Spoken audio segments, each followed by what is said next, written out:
week ago, Anthony Albanese won an absolute landslide in the lower house. He decimated the Liberals. He won a majority Labor government. Not surprising. Not surprising. In fact, the day before, I warned you it was going to be a rough day. It was going to be a rough week. That is why we're going to see what happens in the Senate. So I've actually pulled up the statistics from the Senate. I've taken a week for the counting to happen, and it's not done. It'll still take another week or two. But I thought I'd give you guys a snapshot as to who are our senators that we're going to have for the next 6 years, because they get elected for 6-year terms. Many of our greatest freedom fighters from the last few elections have actually come from the Senate, which is why I really want to zoom in on what that is. And so the first part of this video, I'm going to explain to you, in short, what is a snapshot? Where are things at? Who are these senators? And how does that affect the balance of power? And then I'm going to get into the a bit more nerdy, Joel Jamal, these are the statistics. This is exactly why I'm saying that, and this is the numbers behind it. So I will be bringing up my Excel spreadsheet for that. But if you just want to know the snapshot of where it is right now, I'll give you another update next week as well. But this is where things are at. So essentially, in this election, it looks as though the freedom parties, the minor right parties, they are in the game in 4 states: New South Wales, Queensland, Victoria, and WA. In Tasmania and in South Australia, it looks like the left-wing votes were just too big in order to get a senator up. Very much the Greens vote has surged in those states, and the Labor vote has surged, and the Liberal vote has collapsed, unfortunately. And very much what's happened is the Liberal Party needed votes from the minor parties to get their second senator, but we'll get into that later. In the other 4 states, in New South Wales, it's looking as though it's a battle between Labor and One Nation for the 6th seat. In Victoria, it's also between Labor and One Nation. In Queensland, it's between Malcolm Roberts leading and Gerard Rennick. And then in WA, it's between Labor and One Nation. Now, that is going to progress. I'm going to get into the numbers in a bit about exactly what that is and why it's still very much in the air. But specifically, I wanted to say, with regards to the balance of power, even if we get these 4 senators up, we will not have the balance of power, even if we get these 4 up. The reality of the situation is when you get senators up, they're in for 6 years. So we have senators that are still in the parliament from the 2022 election. They weren't up for election this time. And as you can see on this graphic right here, in 2022, the Labor Party and the Greens managed to get 3 or 4 senators up in every state. For example, they managed to get 4 up in WA. Labor got a 3rd senator up, which was Senator Payman in WA, back in 2022. And in Tasmania, they also got an extra left-winger up as well. 2 Labor, 1 Green, and Jackie Lambie. And that's the problem. What we needed to see in the last election was 2 Labor, 1 Green, 2 Liberal, and 1 Freedom Party, at least. Unfortunately, that's not what happened last election. Now, in this election, what is the snapshot? Well, across the country, it appears as though Labor have secured at least 2, Liberal have secured at least 2 in every state, and the Greens have secured at least 1 in every state. So they're up to 12 in total. And even if we get 4 freedom fighters, we are still short of the balance of power, unfortunately. Elections have consequences. The Liberals ran a very weak campaign, and the freedom parties are all split. So this is what we get for not getting our systems right and for actually working together rather than splitting the vote. So without further ado, I'm now going to get into the statistics of exactly state by state who is in the running, because if we get 4 senators up, it's very important to understand who gets up, because it'll influence how do we move forward from here as a movement. But specifically, in the last parliamentary term, with the way things that are trending right now, no matter how the Senate pans out, it's looking as though Labor will only need the Greens to get legislation passed in the Senate. So the Greens have a firm hold over the balance of power in the Senate. And the Liberals are the only other people that could pass legislation as well. So the only way a vote gets up for Labor this election is if the 12 Green senators vote for it or if the Liberals vote for it. Now, why does this matter? In the last parliamentary term, the last 3 years, Labor needed the Greens plus 2 other votes, either Jackie Lambie, David Pocock, Tammy Tyrrell, some of these independents on the crossbench, or a few Liberals that leave. Now they don't need any of those people, and that means there's less requirements for them to get a bill passed. They just have to go to the Greens. So in many ways, this made the Greens more powerful. This is why you haven't seen me celebrating that much that Bant is gone in the lower house. In the Senate, the Greens have secured the balance of power even stronger. And that could be a good thing, which I'll get into in a sec. But Labor can only pass bills either via the Greens or via Liberal. Now, why would I say that's a good thing?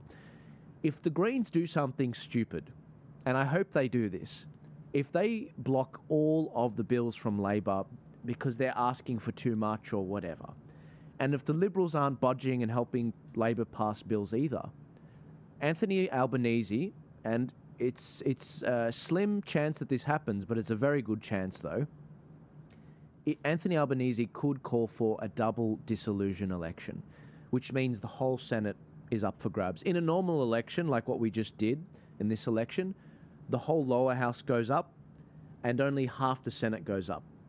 But in a double dissolution election, the whole lower house goes up, as usual, but the whole Senate also goes up. That's why earlier on I mentioned that in 2022, these are the senators we're still stuck with from that election, from WA and Tasmania. So looking ahead, if Anthony Albanese calls double dissolution, you don't need 14% to get a senator. You only need 7. So it's basically 2 for 1. If you get 14% of the vote, then you might actually get 2 senators up. So at a minimum, the Freedom parties, who have a rough combined vote of 13 to 15% in every state, the Freedom parties would get about 1 senator per state, maybe 2.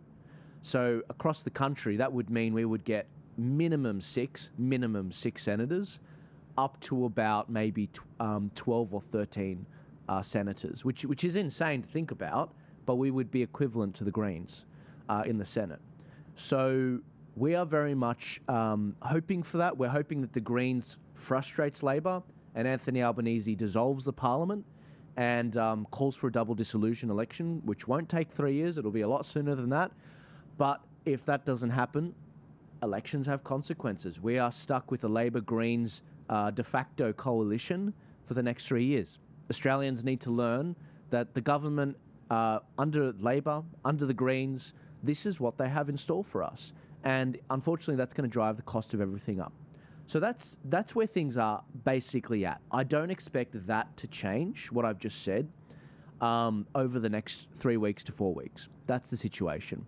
So what I'm going to take you through now is very much the hard numbers of what's going on state by state. And I'm going to show you exactly how this Excel spreadsheet works and exactly where the numbers are at and why I'm saying that we are a potential in 4 states. So going into it, first things first, let's deal with the territories. In Canberra and the Australian Capital Territories, Senator Pocock has gotten up, and he used to be in the Teals, but he left the Teals, the Climate 200, and a Labor person got up. So the Liberals didn't manage to get enough votes in order to get up there. In the Northern Territory, Senator Jacinta Price got up for the Country Liberal Party. She's now just moved to the Liberal Party, so she's no longer in the Nationals. And Labor got one up. So those votes, they cancel each other out, essentially, in the Senate, if we're talking about the balance of power. Now we're going to get into the states. Those are the territories. Now we're going to get into the states. And the states are pretty much where it gets interesting. Forgive me if you get sick of the numbers, but this is what a lot of people are actually curious about. How do you know, Joel, that we're in the running for 4? And this is where we're going to get into it. So the most likely places where we get someone up is Queensland, then Victoria, then New South Wales, then WA, in that order. South Australia is then after that, and Tasmania is after that. Now, look, unfortunately, South Australia and Tasmania, at a very high level, it's looking very unlikely that we get someone up. The vote just has collapsed too much from the Liberals, and Greens and Labor have surged quite a bit in those states, unfortunately. And that means that a lot of the Freedom votes are flowing to Liberal to get them their second seat, rather than Liberal helping the Freedom parties to get their third seat. So going back into it, for New South Wales, let's start New South Wales. 77% of the vote has been counted. This is obviously today, the 9th of May, 2025. It's a battle between Labor and it's a battle between One Nation. Labor is currently on 66% of a seat, and One Nation is on 42% of a seat.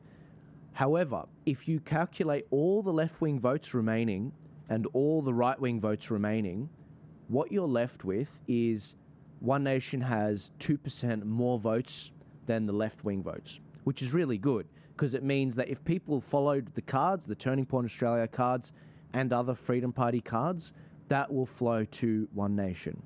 Now, what's interesting is I did these numbers 2 days ago and then I updated them today. We are seeing a very serious trend in 5 of these states, towards the right wing. I think what's going on is the votes as we get closer to the end of the count are from election day, whereas the first votes that were counted were from pre-poll, early voting, postal votes. But it's very unclear how the Electoral Commission, what they count first. I'm sure they could tell us, but I haven't gone into it. So it's interesting because we're seeing it's kind of irrelevant why that's happening.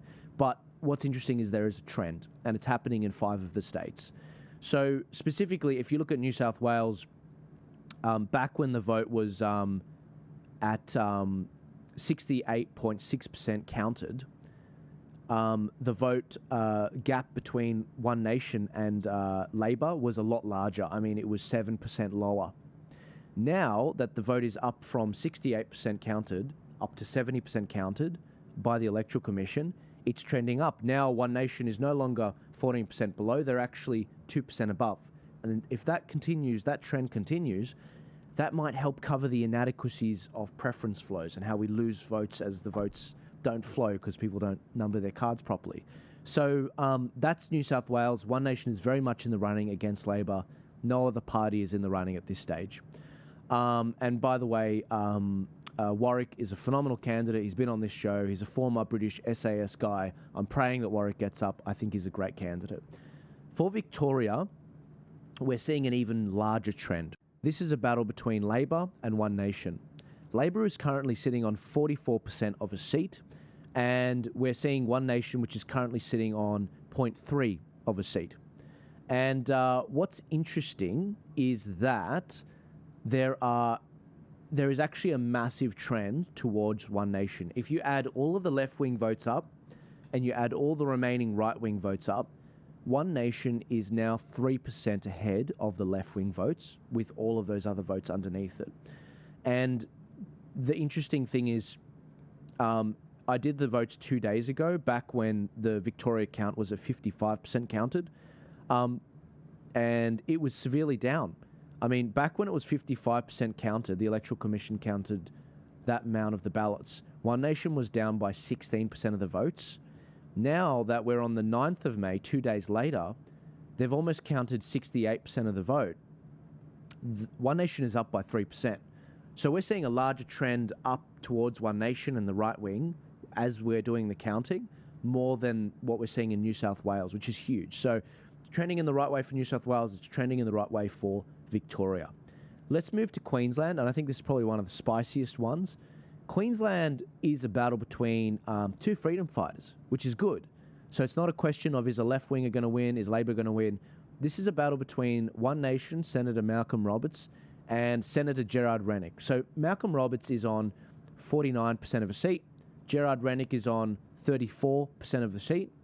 The combined left-wing votes versus right-wing votes, there is 83% more votes for the left than for the right. Now, in terms of the amount of votes below the Malcolm Roberts and Gerard Rennick, there is 60% of a seat. So there's a lot of votes there that aren't for Gerard and they're not for Malcolm. However, if you look at how they preference, most of them preference Senator Gerard Rennick before Senator Malcolm Roberts. However, Malcolm Roberts did have the Liberal votes flow to him first before Senator Rennick. So this could be very interesting. anyone could take it the way that I see it right now. Anyone could take the vote. And it's interesting because it's very unpredictable. It was a three-horse race early on between legalized cannabis and then those two freedom fighters, but now it's narrowed to Gerard Rennick or Malcolm Roberts. I don't know who takes this, but I think it's going to be a win if we see either one of them obviously get up. And so let's see what happens. It's trending in the right direction. We're seeing a situation where 2 days ago, their vote, there was 63% more than the left-wing votes. Now it's 83% more than the left-wing votes. So that's good. It's trending in the right direction. In WA, they've counted 65% of the vote. It's a battle between Labor. It's a battle between One Nation as well. Labor's on 56% of a seat. One Nation's on 40% of a seat. And if you add all the left-wing votes and you add all the right-wing votes, there's 1% more. So it's the tightest. It is the absolute tightest. So looking at where that was 2 days ago, that gap has closed a lot. In WA, the right-wing votes were down by 10%, but now that we're 2 days after that, it's narrowed to, so it's gone up to now 1% ahead rather than 10% behind. So that's really interesting. That's really interesting. So New South Wales, Victoria, WA, it's a battle between Labor and it's a battle between One Nation. However, in Queensland, it's a battle between Gerard Rennick or Malcolm Roberts. These are really tight races, very tight races. And I am hoping we get a freedom fighter up for all of them. So keep your fingers, keep your toes crossed. Now let's look at the less likely ones, the least likely being South Australia first. It's a battle between Labor and it's a battle between One Nation. Labor is currently on 70% of a seat. They've almost got a seat. And One Nation is on 37% of a seat. Now, part of the problem in this state is the Liberal vote didn't get beyond 2 seats. They actually needed One Nation votes in order to get their second seat. So if you compare all the left-wing votes versus all the right-wing votes, there are 35% more votes for the left than there are for the right. So if I was to put money on it, I'd say Labor takes this, unfortunately, which is a big shame because Jennifer Game for One Nation running there is a phenomenal candidate, very knowledgeable, and her daughter's been serving very well in the state parliament, and Sarah Game. So, but the problem is the Liberal vote there, basically they needed help to get a second seat up in order to, so that's eaten into the Freedom Party's vote a bit. What's interesting about South Australia is 2 days ago, back when it was 70% of the vote counted, they had something like 46%, they were 46% behind. They were 46% behind. Now they are 35% ahead, and the vote count has gone up to 76%. So look, it's trending in the right direction. However, I don't think it's enough. I think if the left-wingers have a third of a seat ahead of you, it's not possible. Moving on to Tasmania, this is the most bleak of them. It's kind of a three-way battle. It's between Labor, Jackie Lambie, and One Nation. So Jackie Lambie's currently on 0.51 of a seat. One Nation, the Labor Party is on 49% of a seat, and One Nation is on 36% of the seat. One Nation is that's Pauline Hanson's daughter that's running for One Nation there.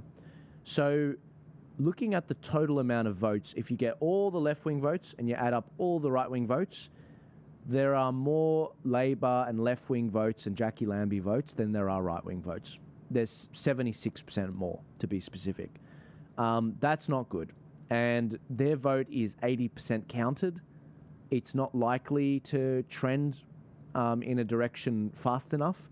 So unfortunately, I think this one's pretty much home and hosed. There are only 2 coalition senators that are up in Victoria, and then probably 3 Labor, and then 1 Green, or 2 Labor, 1 Green, and Jackie Lambie. And that's the situation.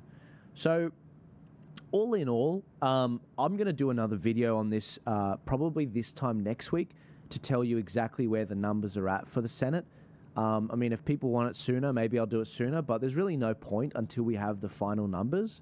And I'll update you on how this is going. I mean, it's hard to say how the preferences are going to flow. Even when the AEC does 100% of the votes counted, they still have to simulate how they end up flowing. We still have to take that into consideration. And so we don't yet know that. We're going to have to wait to see that. And so I'll keep you posted. So, look, the situation with the freedom movement, a lot of people have been saying, what do we do from here? We've got to wait for seeing who the senators are that get elected, because they form a part of the plan moving forward. And we also need to see what happens with the Liberal Party leadership. We've seen Matt Canavan is challenging David Littleproud for the national leadership. And we're also seeing in the Liberals that the Liberals are having a leadership spill because they lost Peter Dutton. He's no longer a member of Parliament. He lost his seat. So the coalition is in turmoil. The Freedom Parties are very much in turmoil. If they don't get any senators up, or they don't get many, or they get one from this party but not from that party, a lot is in flux. So we're going to have to wait to see how the data comes out. But we smashed it. We smashed it with regards to the resources we rolled out. We did over 400,000 how-to-vote cards for the Turning Point Australia cards. That makes up more than 2.5% of all voters, which is nuts. That's insane. And on top of that, we saw a situation where we've had a massive viewing on election night. When we finished the 9-hour stream, we got 500,000 views, which is nuts. That's crazy. That was more than the ABC on their YouTube and as well as Sky News on their YouTube combined.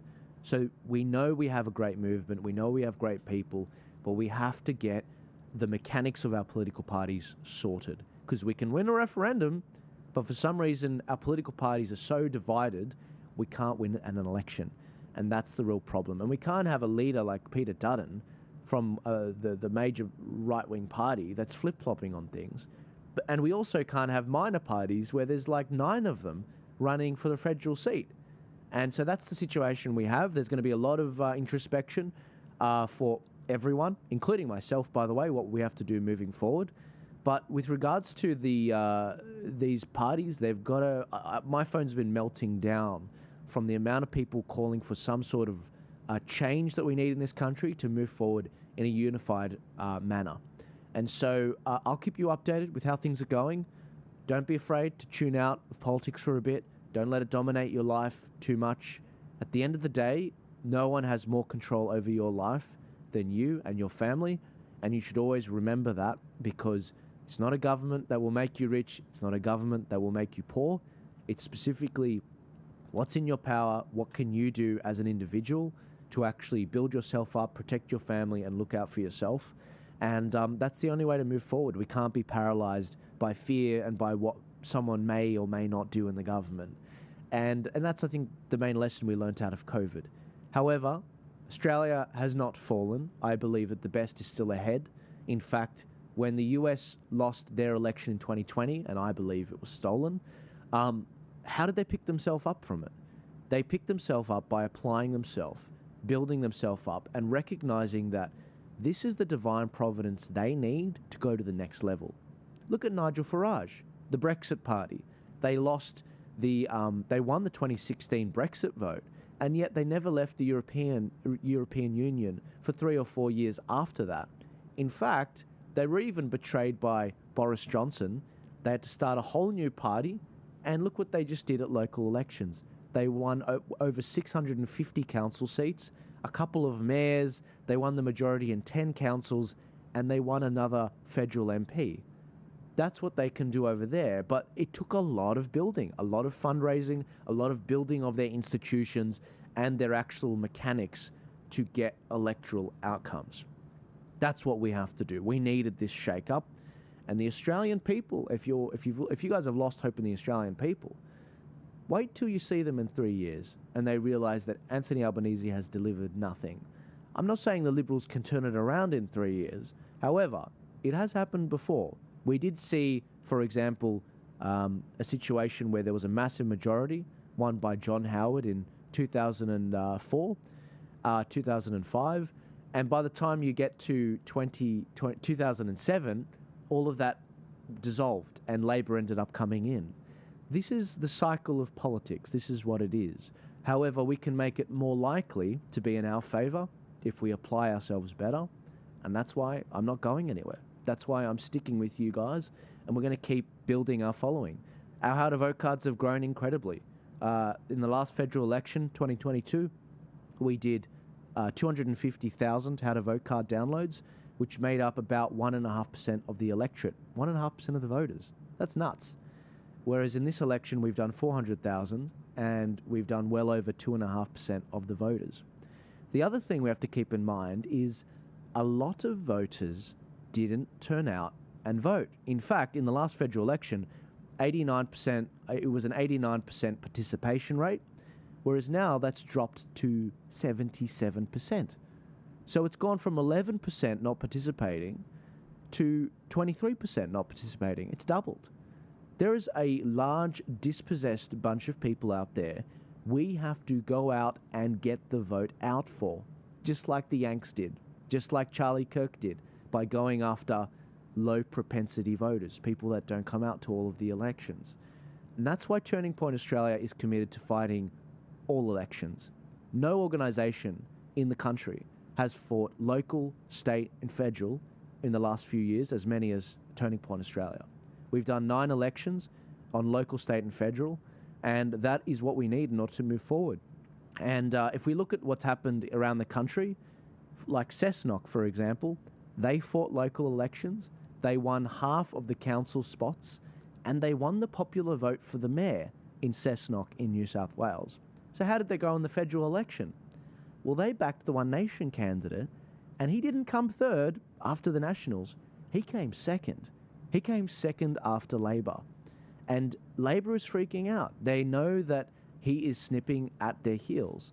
That level of grassroots movement targeting local, then state, then federal elections is exactly what we need in all 150 electorates, not just in the Hunter Valley. And that is the equation for success, which I'll be sharing more on in the coming months. And so don't give up hope. This is exactly what I wrote in the post the day before the election. I said, guys, it's going to be a rough night. It's going to be an elbow win. And we're going to have to see basically what's left. We're in a hostage situation. Who's been kidnapped? Who's been killed? What's the ransom? We have to take an inventory. But we will move forward, and it's going to be in a productive way. And that is exactly how the Yanks were successful. That's exactly how the Poms are being successful now. And that's exactly what we have to do. So embrace the pain, appreciate the pain, and understand that the best teacher is the pain. And then you'll realize that we are on path for a victory in the future. I'll see you guys later.